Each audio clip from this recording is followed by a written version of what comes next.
Cette année, la Transroller a l'honneur d'être au calendrier de la Coupe du Monde de roller ski. Les meilleurs mondiaux ont fait le déplacement à Pontarlier et les délégations russes et italiennes sont bien représentées. Un prologue est organisé d'abord le samedi et il est déterminant pour le Ville-à-Ville du lendemain. Les concurrents traversent le centre de Pontarlier avant d'attaquer la montée du Larmont.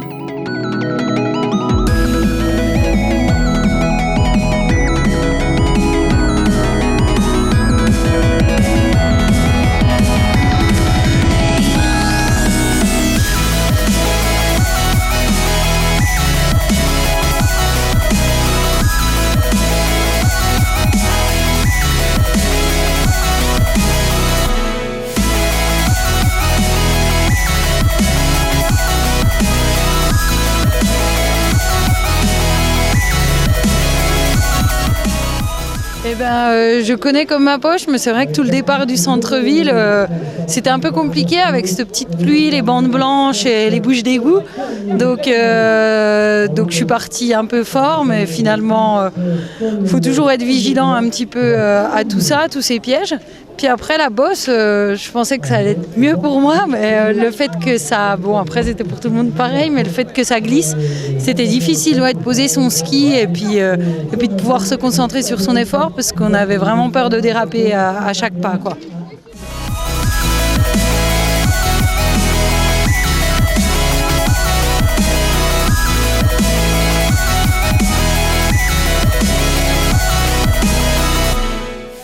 C'était pas un objectif en soi aujourd'hui, c'était plus une préparation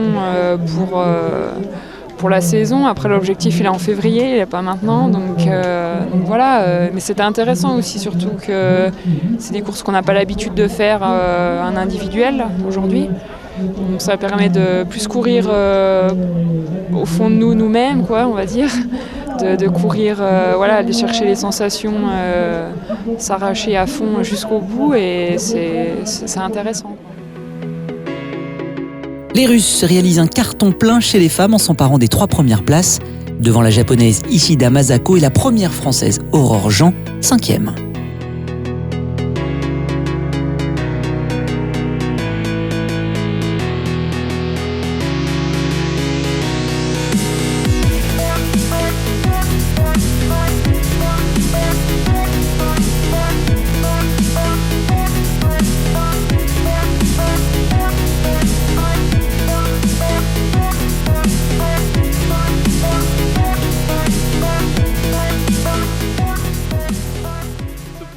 Ce prologue, ça change des autres années où c'est qu'une montée. Là, avec le passage en ville, au début, il y a du plat où il faut avoir une technique un peu plus roller ski que ski de fond. Donc c'est dur à gérer, faut pas perdre de temps là.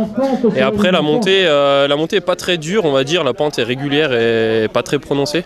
Par contre, c'est très glissant avec la route là, qui est mouillée. Donc c'est pas facile à skier. Donc faut adapter un petit peu. On met peut-être pas toute la puissance qu'on peut mettre pour adapter parce que les roues ont tendance à beaucoup déraper, en fait, à glisser sur la route.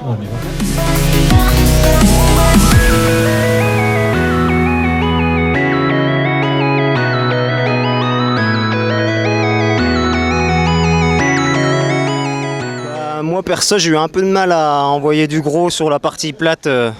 J'étais pas très à l'aise et j'étais content de retrouver les profils un peu plus montants. Et puis après, je fais une bonne course, je sentais que j'avais de l'énergie et puis un retour rapide, du rythme. Du coup, c'est plutôt positif pour moi.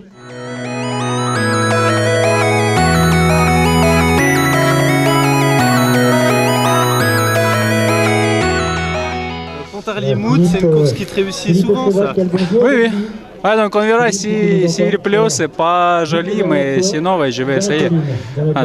C'est la course où je pense qu'on fait la poursuite, donc il faut travailler tout le temps. Et ça j'adore, donc je vais travailler. Je vais essayer de rattraper les gens avant. Donc, voilà. Merci Evgeny. Chez les hommes, Adrien Mougel réalise le meilleur temps devant les Italiens Sergio Bonaldi et Eugenio Bianchi. Romain Clodon, 4e, pointe à 12 secondes.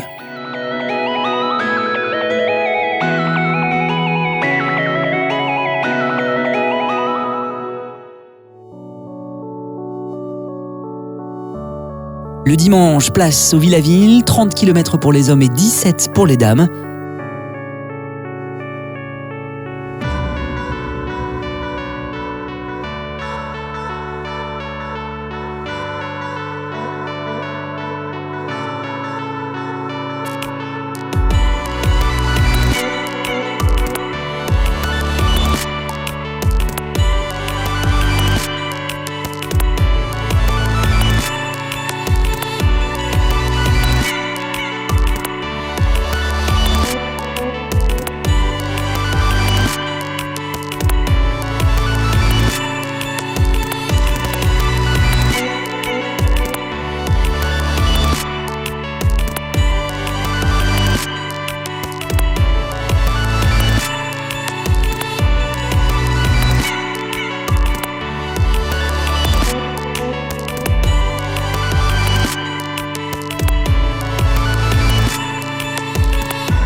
Du côté des garçons, Romain Claudon s'impose au général devant Simone Paredi et Eugenio Bianchi.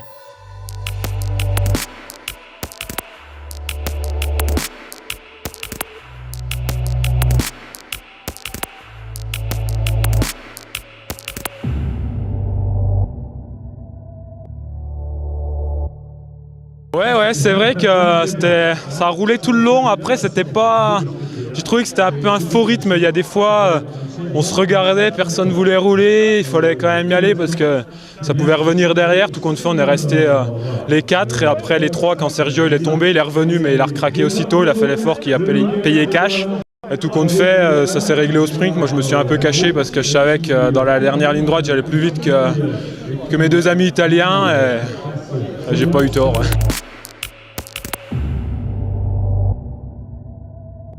Chez les féminines, les Russes écrasent la concurrence. Anna Grushina l'emporte devant Nadezhda Izutina et Svetlana Vostunkova.